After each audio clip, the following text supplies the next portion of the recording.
Okay, so ang gagawin para mag-recruit ng team, number 4, is make an appointment with each prospect. Kung ganon, bawat isa alam nila, mahalaga sila, seryoso ito, hindi basta-basta. Tapos number 5 is keep the recruiting appointment. So may appointment na, susunod, do pa rin yung appointment. Anong gagawin sa appointment? Una, ipapaliwanag yung mga benepisyo kung sakali sasama siya sa team para manganyo siya. Makita niya, maganda kung sasama. Then, ipaliwanag yung position description. Yan ang pinakamahalagang gagawin. Yung position description, kagaya ng page 63 sa Your Church Can Multiply, papaliwanag yung buong-buo sa kanya. And then, kung may posibleng adjustments sa position description, pwedeng pag-usapan yan. Halimbawa, nakalagay sa position description, 4 OBSs a week, kaya niya sa isa lang, okay, pwedeng pag-usapan, pwedeng ayusin yan. Konting negotiation kung kailangan. Tapos yung position description, ibibigay ang kopya sa kanya at mag-set kayo ng time kung kailan malalaman yung ang kanyang decision. So yun po ang gagawin sa recruiting appointment. Ngayon, gagawin ko muna, demo ko muna. Alam niyo ang ibig sabihin ng muna. Mamaya, kayo naman ang gagawa. Art, pwede nakita tayong ulit. Opo. Masaya ko na may ganitong pagkakataon para mag-usap tayo tungkol sa church planting. Art, talagang nag-iisip kami na langin na mabuti, kung posible, kung pwede kang sumama. Sa tingin ko, kung sakali yung decision mo ay makakasama, ito ay magiging malaking pagpapala sa iyo. Talagang lalago ka sa iyong spiritual na buhay at magbubunga talaga kung kasama ka sa pagbubuo ng daughter church. So, mukhang posible talagang gagamitin ka ng Panginoon kung yan ang kanyang leading na sasama ka ngayon. So siguro nasa isip nyo ay anong inasahan sa'yo. So meron akong nakahandang position description. Bibigay ko sa iyo isang kopya. At kung okay sa'yo, babasahin ko ito ngayon. Sige. So yung title of position is OBS or Outreach Bible Study Leader. Tapos yung OBS leader, ito mga duties niya. So number 1 is help with the community survey of the target barangay. So yan ang isang unang gagawin ng team, magsasurvey sila. So yung OBS leaders ay kasama sa pagsasurvey. Siguro gagawin natin linggo ng hapon. Opo. Lahat ng ating gagawin ay linggo ng hapon. Alam ko may pasok ka, Monday to Friday. Nga po eh. Tapos Saturday, pwedeng maging family day niyo. Sunday morning, worship service. Linggo ng hapon, hahayo tayo. Sige po. Tapos number 2 is help in making contacts. Yun din ang gagawin, ikot tayo sa barangay, maghanap tayo ng contacts, kasama ang Outreach Bible Study leaders. Then number 3 is lead at least 2 OBSs each week. So at least 2. Kung mas marami, mas mabuti, linggo ng hapon, gagawin natin.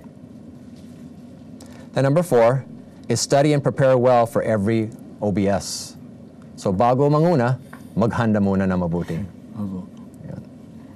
Number 5 is visit all of your OBS contacts at least once a week in addition to the day the OBS meets. Kung may time ka sa weekday, after work, kung pwedeng dalawin sila, Gabi rin po, ano ganyan. lalo magaling kung pwede. Kung sakali hindi pwede natin pag-usapan yan. Opo. Then number 6 is pray daily for all of your OBS contacts.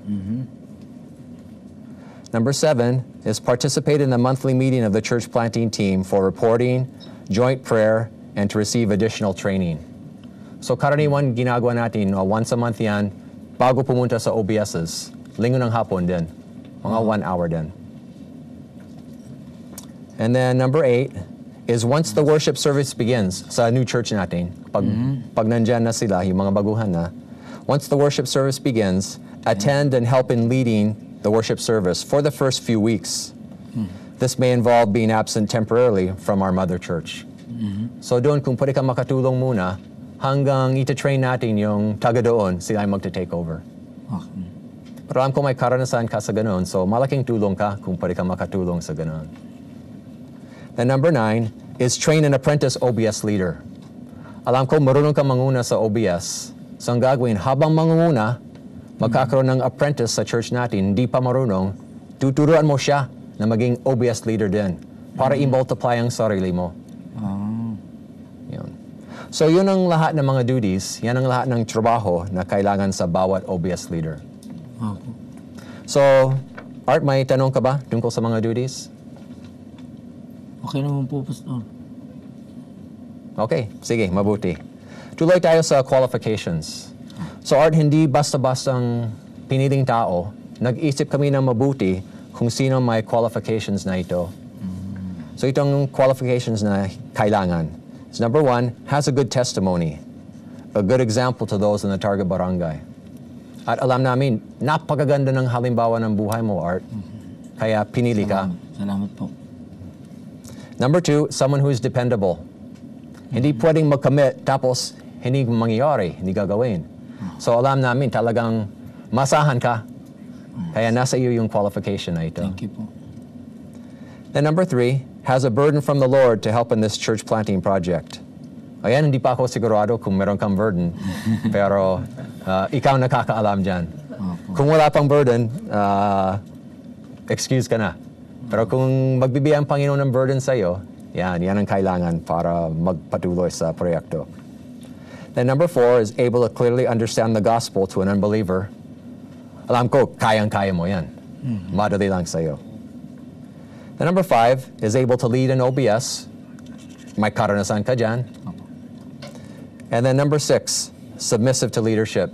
So ako magiging leader ng ating church planting team and sa tingin ko, submissive ka din sa leadership. So Art, sa lahat ng qualifications na ito, palagay ko, talagang nasa iyo. Tapos yung accountability, number 1 is responsible to the leader of the church planting team. Ako yan. Then number 2, responsible for the contacts and the OBSs. So yan ang magiging kawan mo. Aalagaan mo yung mga tao na yan. Yan ang responsibilidad mo para maligtas, para lumago, para sumunod sila sa Panginoon. Then training provided. An upgrading training will be provided at the monthly meeting of the church planting team.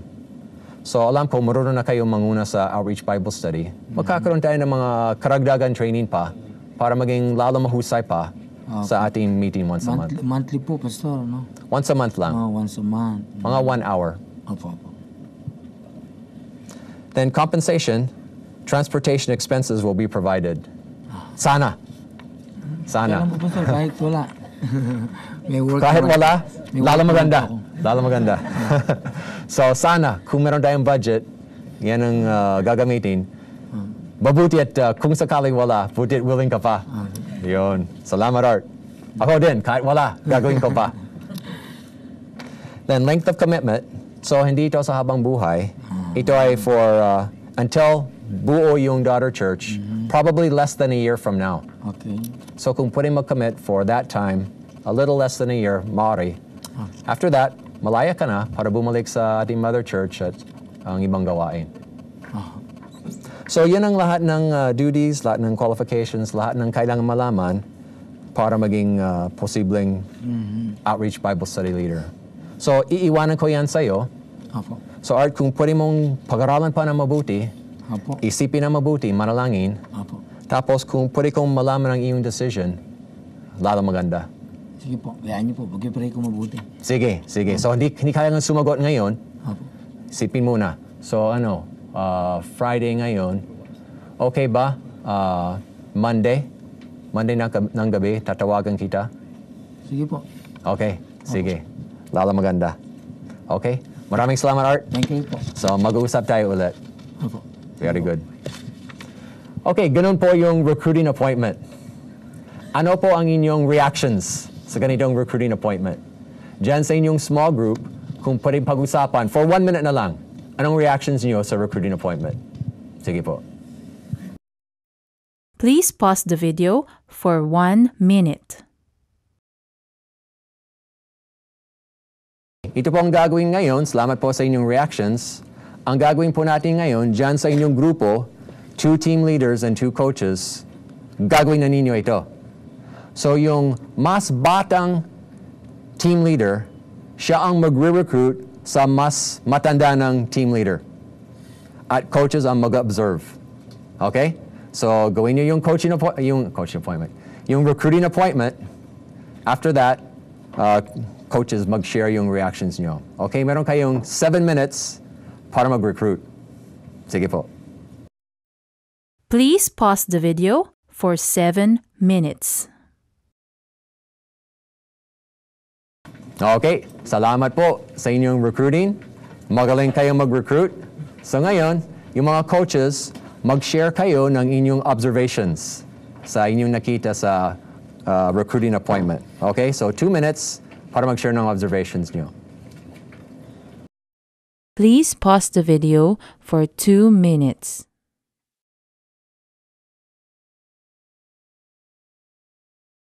Okay, salamat po coaches sa inyong observations. Ngayon, sabi po dito sa page 30 of Bayanihan Church Planting, give the person time to think and pray before making a commitment. Huwag asahan na sasagot sila kaagad. Kung minsan, ang nasa isip natin ay mag-isip muna, manalangin, pero sila gusto lang sumagot kaagad. Ang sasabihin natin ay, huwag muna. Huwag munang sumagot, isipin muna. Kasi sabi ng salita ng Diyos dito po sa page 30, in Proverbs 20, verse 25, sabi dito, it is a trap for a man to dedicate something rashly and only later consider his vows. It is a trap daw. Anong ibig sabihin yan? Well, ang ugali natin, kapag magtatanong sa tao, oy, may punta tayo sa mall, sama ka ba? Sige, sama ako. O may gawain mamaya, sama ka ba? Sige, sama ako. Meron tayong church planting team, sama ka ba? Sige, sama ako. Yan ang tendency natin. Ayaw tumanggi eh. Kahit alam natin, hindi sasama sa mall. Hindi sasama sa gawain. Hindi sasama sa church planting team. Pero doon sa pressure of the minute, hindi dapat ganoon, pero malimit ganoon eh. Ganoon ang nature natin. Ayaw tumanggi. So tumanggap. Tapos mamaya-maya, hindi natutupad. Dahil they were trapped eh. They were trapped. Kaya sabi ng salita ng Diyos, it is a trap for a man to dedicate something rashly and only later consider his vows. So yung papayag ka agad, hindi dapat ganoon. Yan ang kakulangan natin. Pero tayo bilang Christian leaders na marunong, dapat lalong alam natin, huwag natin silang i-trap.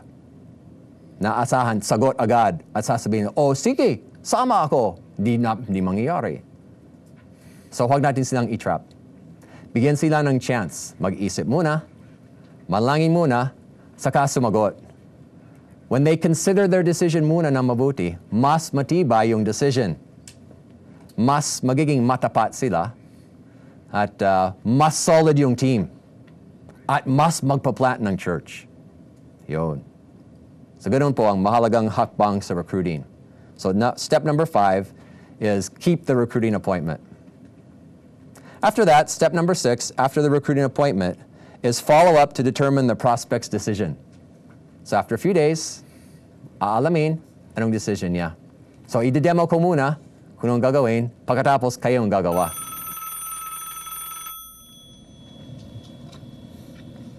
Hi, Art. Hi, good evening po. Good evening. Kumusta ka na? Mabuti po naman. Puti. Art, nagpa-follow up lang ako kung nagkaroon ka ng pagkakataon para mag-isip at para manalangin Opo. tungkol sa church planting team kung sasama ka. Aha. So nag-isip ka na ba? Nanalangin na? Opo, Pastor. Okay, very good. Art, nagkaroon ka na ba ng pagkakataon para mag-decision na kung sasama o hindi sasama? Opo, Pastor. Sasama po ako. Okay, magaling! Magandang balita. Tuwang-tuwa ko na makakasama ka, Art. Ako rin po, Pastor. Thank you po. Very good. Art, talagang inasahan ko magkakaroon tayo ng magandang sama-samang karanasan na lalong gagamitin tayo ng Panginoon. Aha. Amen. Salamat, Art. Opo, thank you po. God bless. Salamat po, Pastor. Bye-bye. Thank you po. Bye-bye po. Ganun po ang pagpa-follow up sa recruiting appointment. So ang gagawin natin ngayon, kayo din ang gagawa sa role play. So yung team leader na mas bata, siya ang magpa-follow up sa team leader na mas may edad para alamin ang kanyang decision. Okay? Sige po, take 1 minute para mag-follow up sa recruiting appointment ninyo. Sige po. Please pause the video for 1 minute. Okay, salamat po sa inyong pagpa-follow up, inyong role play sa yung follow up sa recruiting appointment. So yun po ang mga hakbang na pwedeng gawin para mag-recruit tayo ng team na matibay. I-review natin yung 6 steps.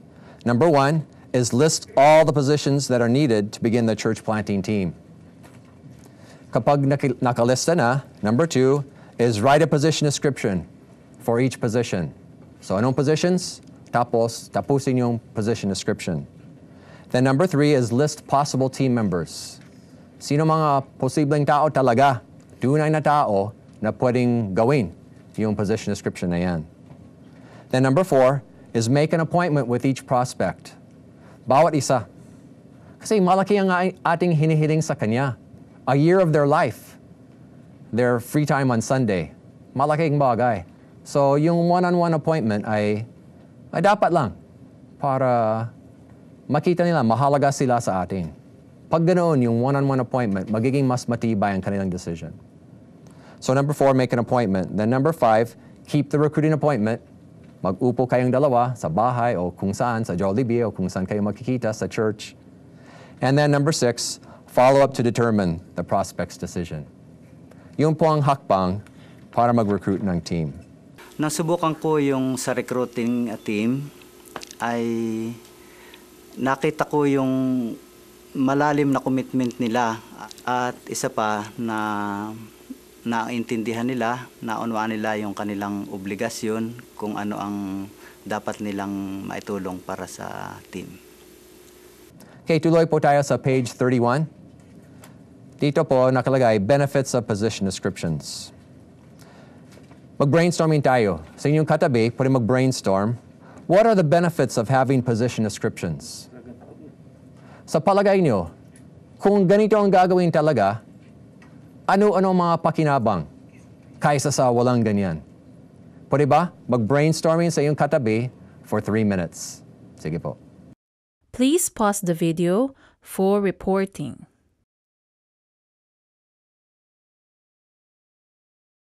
Okay, salamat po sa iyong brainstorming. Pwede ba malaman anong pakinabang na nakita nyo? Pwede ba isigaw nyo yung benefit? Kahit sino dyan, isigaw nyo. Anong benefit ng position descriptions na nakikita nyo? Maaari yung benefit sa church planting team o maaari sa ibang gawain ng church.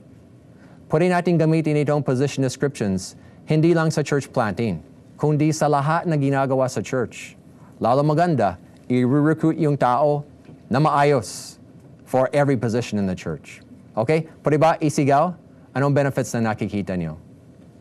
Please pause the video for 2 minutes. Okay, tuloy po tayo sa page 31, gift-based teams. Binanggit ko kanina yung kahalagahan ng gift-based teams. So dito po, makikita natin, number 1, some spiritual gifts that are useful in church planting teams. Ano kaya ang mga iba't ibang spiritual gifts na lalo makakatulong, lalong hahanapin natin ng tao para mag-join ng team natin na may gift na yan? Halimbawa, letter A is teaching. Kung may tao may gift of teaching, sila ay pwede maging tagapanguna sa outreach Bible studies, magturo ng gospel. Or, letter B is organization. Kung meron tao with a gift of organization, siya mag-organize ng team. Kung minsan may church planter gifted in evangelism, magaling mag-share ng gospel, pero para manguna sa proyekto, ang gulo eh. Magulo. Kailangan niya, team member with the gift of organization. Yan.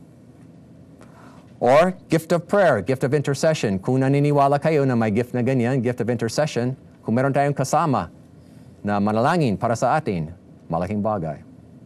So yun po ang ilan gifts na makakatulong sa church planting team.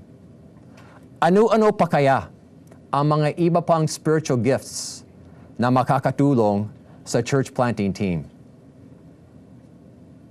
Pwede po ba sa iyong katabi mag-brainstorm for 2 minutes? Ano pa ang gifts na makakatulong sa church planting team? Please pause the video for 2 minutes. Okay, mag-reporting na tayo. Salamat sa iyong brainstorming. Kahit sino, pwedeng isigaw, anong gift sa tingin mo makakatulong sa church planting team? Sige po, isigaw po natin. Please pause the video for 2 minutes. Okay, tuloy po tayo sa salamat sa ideya niyo, sa mga gifts na makakatulong.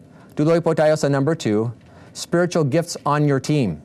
So ang pinag-usapan kanina, spiritual gifts in general na makakatulong sa church planting. Ngayon, sa team niyo mismo, anong mga gifts na talagang kailangan sa team mo at sino talaga ang tao na yan para maging matibay talaga yung church planting team? So, Jen, meron tayong worksheet on page 32. On the left side is spiritual gifts needed in your church planting team. And on the right side, church member with this gift. Tao talaga na may gift na yan. Bilang yung team leader, ang maganda, pag-aralan muna ang iyong sarili. Saan ka gifted? At saan ka hindi gifted? Walang tao lahat ng gifts sa kanya. So kung saan ka gifted, yan ang isang kalakasan ng team nyo. Kung saan ka hindi gifted, yan ang kailangan hanapin para maging kasama mo sa team. Halimbawa ako, gifts ko, gift of teaching and gift of organizing. So sa church planting team, nakakatulong yan. Mahina ako sa evangelism. Kakahiya, ano? Missionary ako, mahina sa evangelism. Pero, okay lang. Kasi maraming ibang miyembro, gift of evangelism. So pag may church planting team ako, tinitiyak ko, meron akong kasama with the gift of evangelism. Ngayon, kung saan ka malakas, maghahanap ng team member kung saan ka mahina. Halimbawa, kung meron kang gift of mercy, maganda yan sa church planting. Siguro ang kailangan sa teammate, gift of exhortation. Isang pwede magsabi na, thus saith the Lord, ganito. Kung puro mercy, yan, kailangan balanse.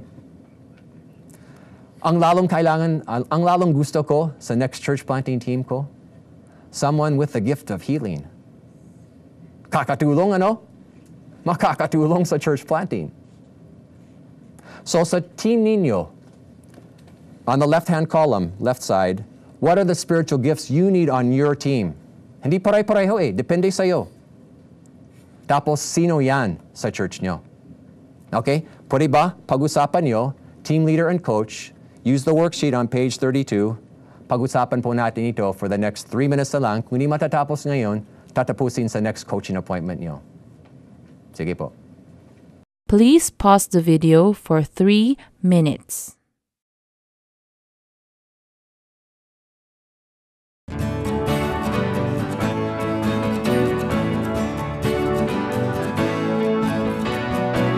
Raise up an army, O God. Awake your people throughout the earth. Raise up an army, O God, to proclaim your kingdom, to declare your word, to reveal your glory, O God. Raise up an army, O God. Awake your people throughout the earth. Raise up an army, O God, to proclaim your kingdom, to declare your word, to reveal your glory, O God. Our hope, our heart, our vision, to see in every land your chosen people coming forth, fulfilling your holy mission, united as we stand, pledging our lives unto you, Lord. Raise up an army, O God. Awake your people throughout the earth. Raise up an army, O God, to proclaim your kingdom, to declare your word, to reveal your glory, O God. Oh God, our glorious Maker, we marvel at your grace, that you would use us in your plan. Rejoice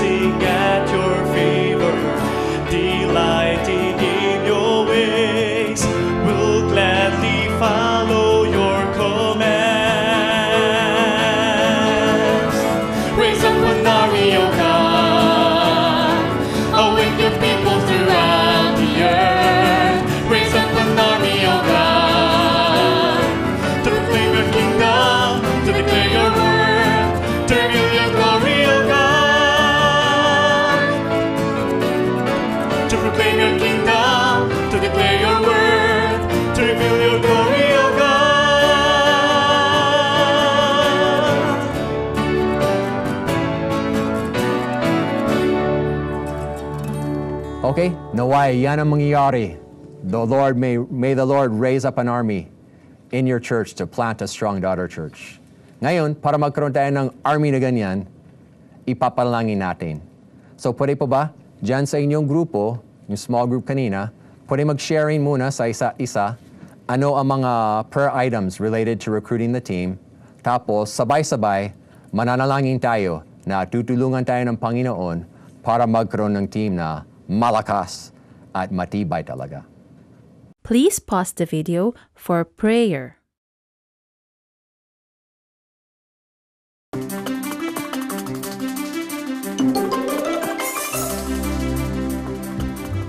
Okay, dadako na po tayo sa ating learning from one another.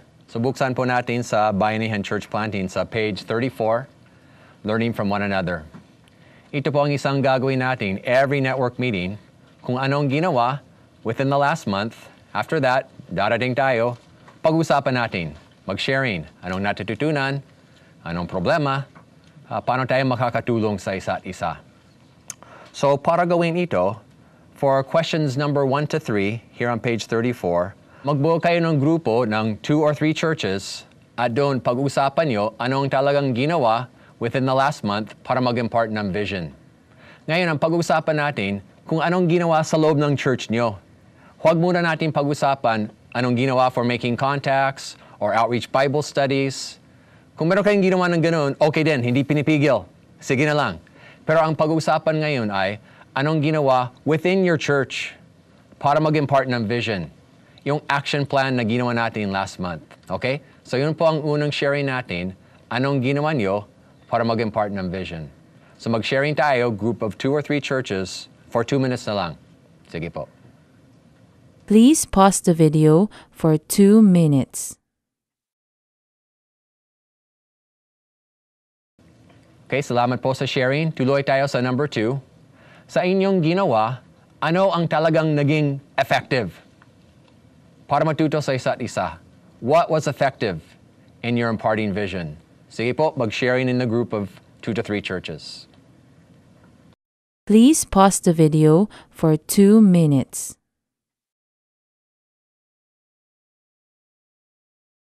Then number 3 po, what struggles have you encountered in imparting the vision? Baka nasubukan nyo, nahirapan.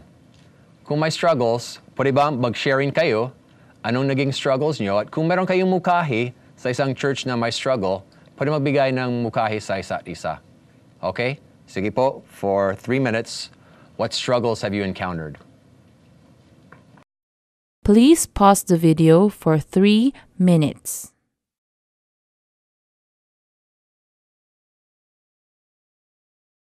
Okay, ngayon, bumalik tayo sa buong grupo, hindi na sa small group.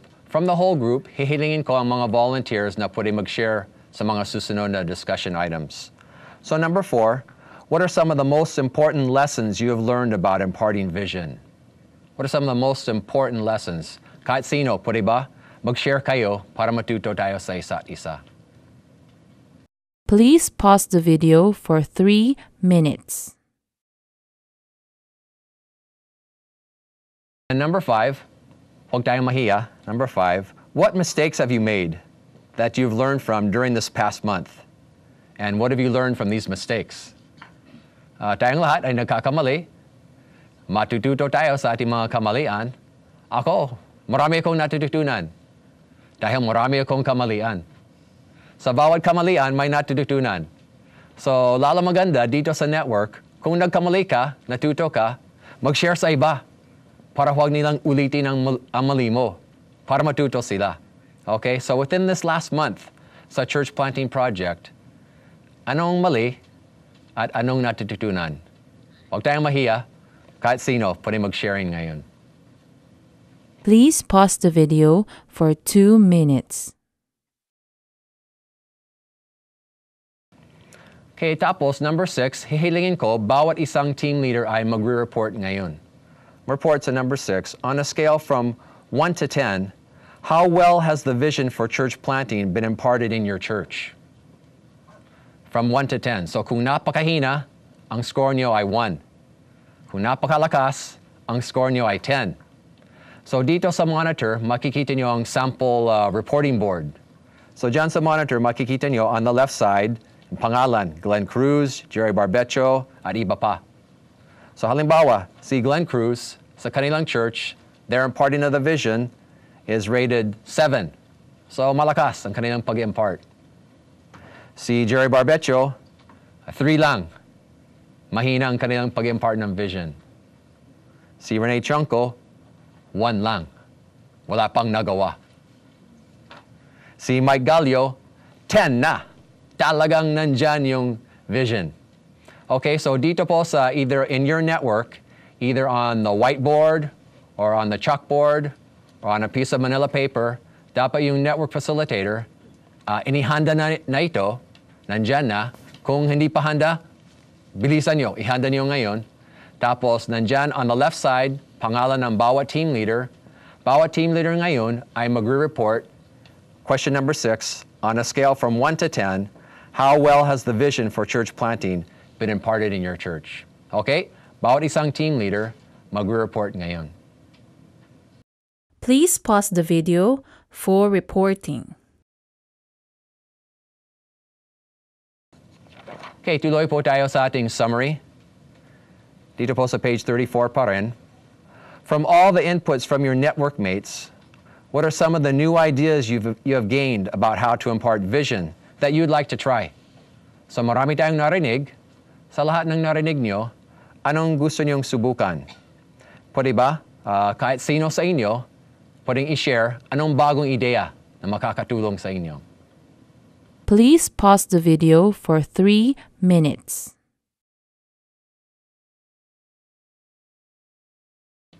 Okay, dadako na po tayo sa ating action planning. Marami tayong bagong ideya. Ngayon, sa lahat ng mga bagong ideya na yan, alin ang talagang gagawin? So pwede ba, team leader and coach, mag-usap kayo at pag-usapan ninyo ito dito sa action planning. What additional steps will you take this month to continue to impart vision? So meron na nagawa, meron pang narinig, sa lahat na yan, alin pa ang gagawin talaga para mag-impart ng vision pa. Kasi yung vision, kagaya ng pinag-usapan kanina, hindi minsan lang, tuloy-tuloy. So this month, anong gagawin pa? Okay, take about 3 minutes, team leaders and coaches, pag-usapan nyo. Please pause the video for 3 minutes.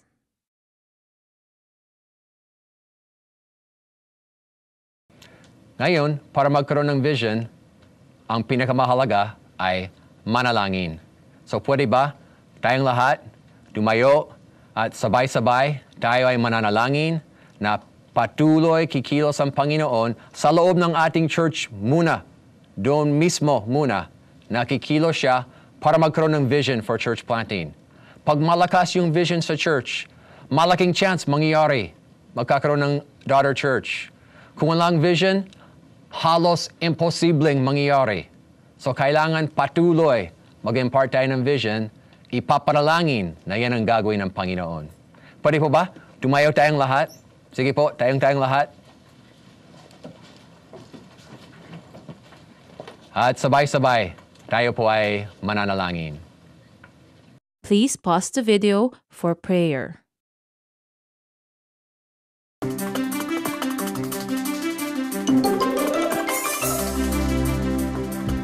Okay, tuloy po tayo sa ating church planting budget. Buksan po natin sa page 35 sa Bayanihan Church Planting, church planting budget. Ito ang topic na ayaw pag-usapan ng karamihan. Pero ito ay mahalaga. At ako gustong-gusto kong pag-usapan. Dahil nakita ko at nakita din natin, maraming church ay nagsasabi, "Oy, church planting, malaking gastos. Gusto namin sana, pero dahil wala kaming pera, walang magagawa, hindi pwede mag-plant ng church." Sabi ng iba. Pero may iba naman, kahit walang pera, o kahit konti lang ang pera, nagpa-plant pa rin. Pwede din. So meron mahal na paraan. Pwede napakalaking gastos. Meron matipid na paraan. Halos walang gastos. Pwede na mag-plant ng church. Paano yan? Mag-budget na maayos. Oo. Paano gagawin? Tingnan po natin kung paano pwede na mag-budget ng maayos para lahat ay pwede mag-plant. So meron tayong sample budget dito sa page 35. At konting overview lang muna, hindi natin pag-aaralan ng lahat ngayon.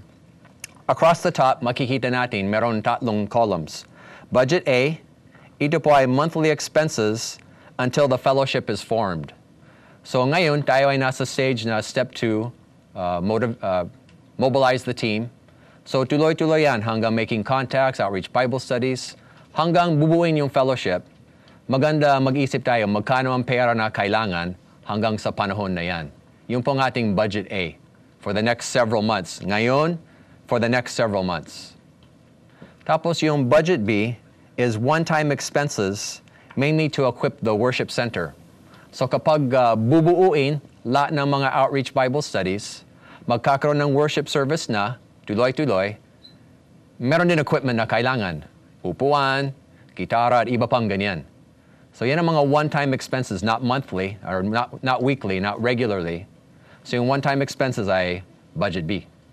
Tapos yung budget C, kapag buo na yung church at tuloy-tuloy na, yan ang magiging budget.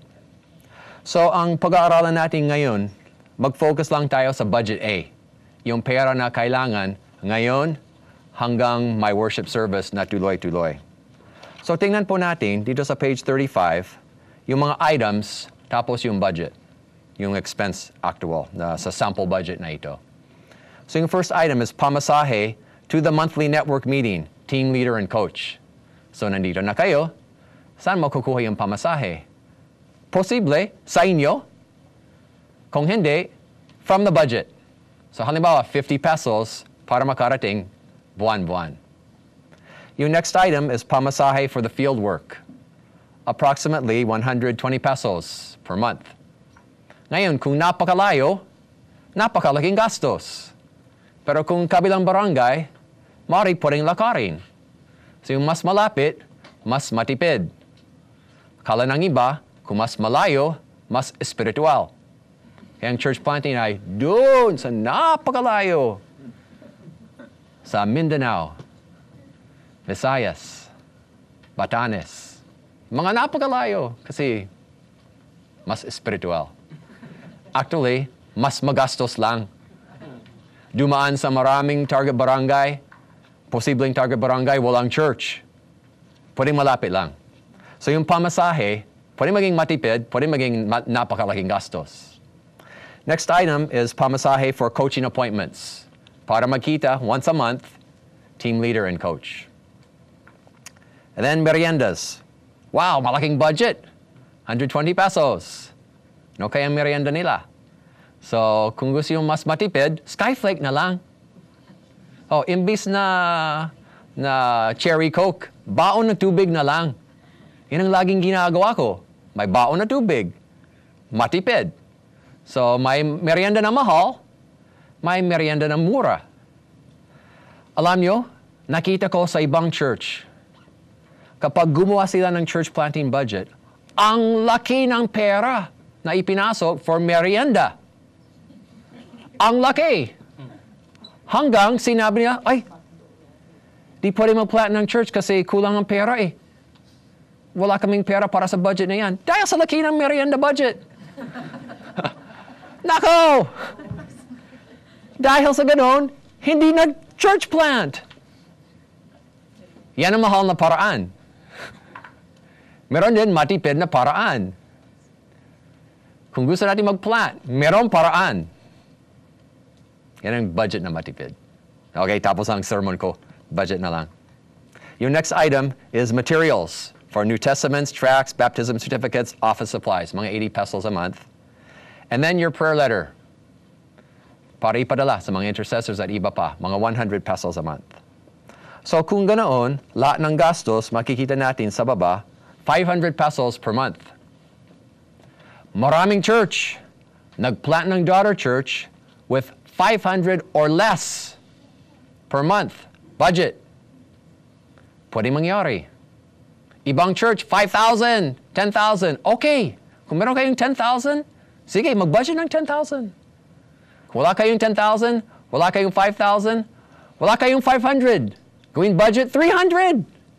Meron din eh. Meron church na ganyan din, nag-plant din. Yung pinaka-lugar kung saan magtitipid, using the team of lay people. Kung susweldohan ng church planter full-time, malaking gastos. Buti pa kayo, purong lay people, purong may trabaho. So nandito kayo para mag-plant patuloy. Kaya natin. Di kailangan ng sweldo, may sweldo na kayo. Yun. So maliit ang budget. Yan ang pinakamalaking katipiran. At meron din iba. Okay.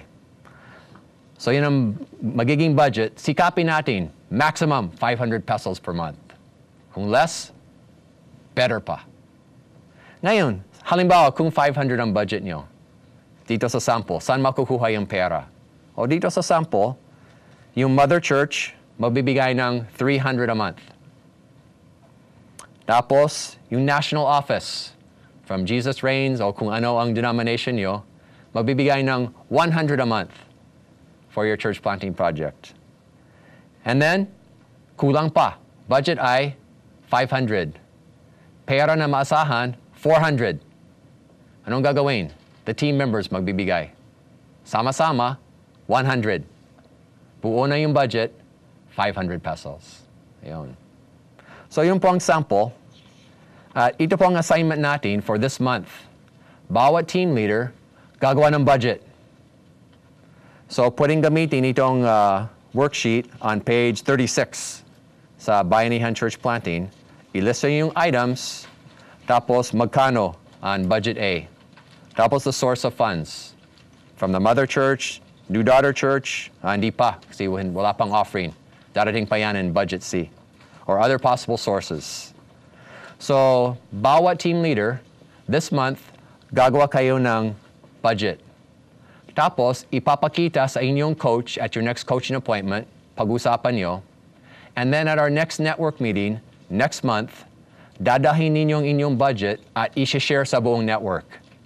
Magkano ang budget nyo, anong mga budget items, source of funds. Kung pwede ilagay sa acetate, lalo maganda. Kung wala sa acetate, sa papel na lang, okay lang. Okay, so yun po ang assignment. Next month, bawat team leader mag-share ng kanilang church planting budget. Ngayon, marami nagtatanong, "Ay, Kuya Dave, kailangan may budget na ganyan? Bakit kailangan ng budget? Hindi pwede by faith?" Pwede din. Pwede din. I'm not opposed to that, by faith. Pwede din. Kaya lang, ang tanong ko ay, gaano kalaki ang faith na kailangan mo? 1,000? 10,000? Budget muna. Gumawa ng budget muna. Tapos, kung wala pang sources of funds, kailangan ganun kalaki ang faith mo. Kung wala pang pera. Pero mas maganda, aalamin muna gaano kalaki ang faith na kailangan. Gumawa ng budget. Kung walang source of funds, pwede magpatuloy? Pwede. Kung ganun kalaki ang faith mo. Kung hindi, wala. Naalala ko nung nagturo kami ng church planting sa Abra, doon sa napakalayo, church planting seminar. Nagturo kami ng ganito, budget for church planting. Pagkatapos ng turo na yan, yung mga delegates, lumapit sila sa akin. Sabi nga, "Kuya Dave, bakit kailangan ng budget for church planting?" Kasi nagpa-plant kami ng church kahit walang pera. Sabi nila, tuwang-tuwa ako. Walang pera, walang budget, nag-plant din eh. Nag-plant din. Puro mga farmers doon. Habang nagpa-farm, nag-plant ng church. Palagay ko meron din gastos na hindi nila napansin. Pero sa tingin nila, walang gastos. Nag-plant din ng church. So meron paraan na matipid. Kahit walang malaking budget, pwede din mag-plant ng church. At kung gawin matipid, mas maraming church planting projects matutuloy. Mas maraming bubuuin. So huwag sana maging dahilan na hindi nagplant ng church dahil walang pera.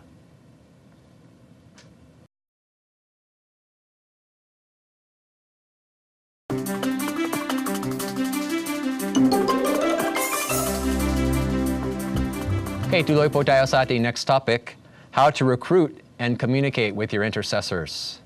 Buksan po natin sa Bayanihan Church Planting sa page 37, how to recruit and communicate with your intercessors. Kung titingnan po natin ang mga church planting teams, meron iba talagang malakas. Maraming bunga. Mag-plant ng church na matatag. Kung minsan, mabilis pa. Meron iba, purong struggles, purong kabiguan, hanggang nagsasara, walang bungang mananatili. Maraming posibleng dahilan. Pero sigurado, isa sa mga dahilan ay yung prayer support for the church planting project.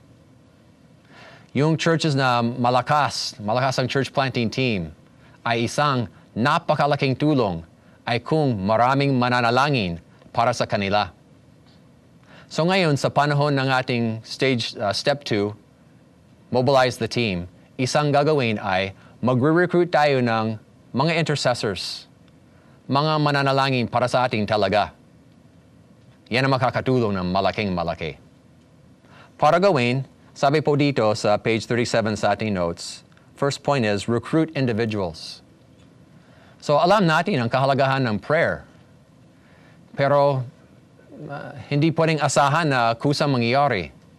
Ang lalo maganda, kung paano yung pinag-aralan natin kanina, kung paano mag-recruit ng OBS leader, paano mag-recruit ng ibang miyembro ng team, maganda din kung yun din ang gagawin para mag-recruit yung mga mag-i-intercede para sa atin. Kung sino magaling manalangin, lalapitan natin sila. O siguro hindi pa magaling manalangin, siguro magiging magaling manalangin. Yung mga potential intercessors. Ganon din, gumawa tayo ng simpleng position description. Kahit simple lang. Para alam nila anong inasahan natin sa kanila. Tapos anong klaseng taong hahanapin. Tapos lalapitan sila para alam nila. Seryoso talaga ang bahagi nila. So kakausapin sila, hihilingin kung pwede sila ay maging prayer warrior mo or intercessor mo. Ang kaibahan lang sa ganitong training, sa ganitong recruiting, ang mas maganda kapag naipaliwanag na yung position description sa kanila, hayaan natin na sila ay kakontact sa iyo para magsabi na sila ay mananalangin para sa iyo. Yung kakontact sa atin, mas maasahan talagang gagawin. Kasi kung tayo ay babalik sa kanila, kagaya ng ginawa kay Art kanina, magtatanong, anong decision mo, Pastor Art? Mananalangin ka ba para sa akin? Sino magsasabi hindi? Lahat, oo. Pero hindi lahat ay gagawa talaga. Marami nagsasabi mananalangin, pero hindi lahat mananalangin. So hayaan natin sila ay contact sa atin para magsabi sila ay mananalangin para sa atin. Kapag alam ng tao na naghahanap tayo ng intercessors, kuminsan may magbo-volunteer. May magkukusa. Sila ay magsasabi sa atin. Meron akong 3 ganyan. Hindi ako lumapit sa kanila. Silang lumapit sa akin. Sabi, Kuya Dave, nangusap ang Panginoon sa akin, meron akong burden para maging intercessor mo. Okay ba yan sa'yo? Okay na okay. Yun.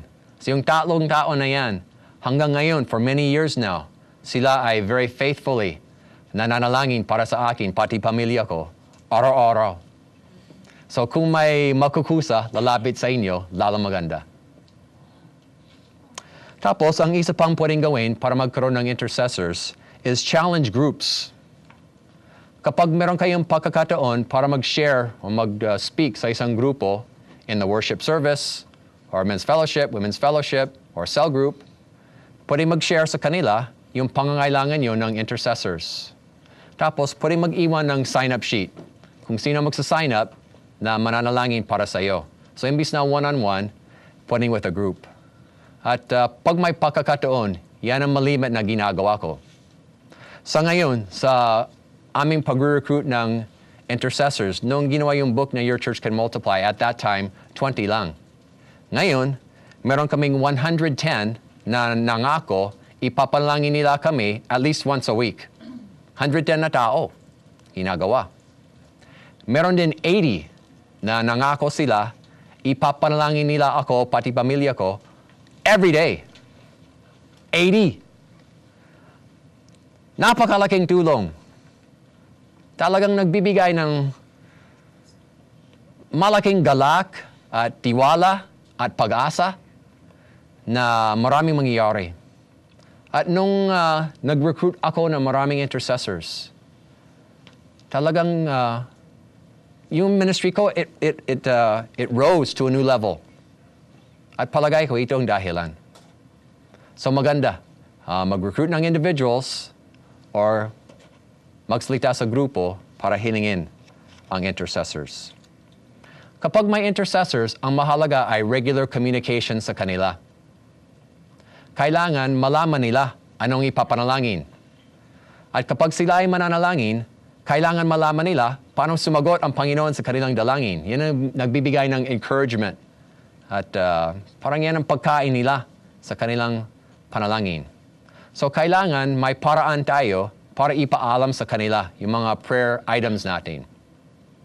Although meron din iba, meron ilan intercessors, hindi kailangan sabihin sa kanila anong ipapalangin. They know.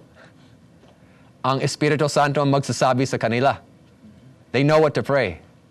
Meron din ganyan. Sa observation ko, maliit ang porsyento, pero meron din. Ang karamihan, meron silang burden to pray, and they want to know from us what they need to pray for. So we need to communicate that with them. So there are various ways we can communicate that with them. Here on page 37, there's 4 suggestions. Number 1 is through a prayer letter. Pwede magsulat ng letter, i-distribute sa lahat ng intercessors nyo, however frequently you think is important. We have a prayer letter that we distribute once a month. Karamihan by mail. Alam ko, mahirap yan sa karamihan sa atin. So kung may prayer letter at iaabot nyo sa intercessors nyo, personally hand carry, pwede din. Another way is through a meeting. Many of our team leaders in our networks have done that. They have their intercessors and they meet occasionally with the intercessors, once a month or once every 2 months, at mag-share anong mga prayer needs, anong mga updates, anong nangyayari, at manalangin din on the spot. But it's mainly for updating para alam nila anong ipapanalangin nila. Another way is through emails. This is one that I use all the time, probably once or twice a week. I send out an email. Most of our intercessors are on email, and they know what to pray for. They're praying for us now. After we're done here, I'll tell them how it went, and they'll know how the Lord answered their prayers. So I use that all the time. If you don't have email, you have number 4, text messages. Maraming gumagawa ng ganon. So they have a list of their intercessors, and they send out the prayer information by text message. Yan hindi ko pa nagawa. Gusto kong buuin din ang ganon na ipapaalam through text messaging. So yan ang mga ilan options. Siguro maisip niyo ang iba pa, pero yan ang ibang options kung paano ipapaalam sa ating intercessors yung prayer information. Gumawa ako ng newsletter. Pinamigay ko sa mga kaibigan ko. Binigay ko rin even abroad, even sa mga friends outside the country, sa ibang bansa. Yun. Sa aming church, I used visitation sa aking mga intercessors. I go to their houses and then I share little time with them. We talk about our prayer requests doon sa aming area of church planting. Meron din kaming mga intercessor outside the office. So ang ginagawa ko through text. So kung ano yung immediate needs ng church planting doon sa area, at kahit na nasa area ako, ay tinetext ko sila, please pray for this, ganito, nandito ako sa area. So yung napakabilis kasi through text na ipag-pray din nila agad. Every Friday also, I schedule our intercessory prayer from 9 to 11 ng gabi. And we do it after our schedule sa aming church planting area. When we go back to the church, we tarry a while to pray from 9 to 11 p.m. Okay, ngayon, mag-action planning na tayo. Pwede po ba, bawat team leader, meet with your coach para pag-usapan ito. How will you communicate with your intercessors and how often? Okay? So pag-usapan nyo, i-decision nyo action planning. Team leader and coach lang mag-uusap, hindi kailangan mag-report sa buong group. Sige po. Please pause the video for 3 minutes.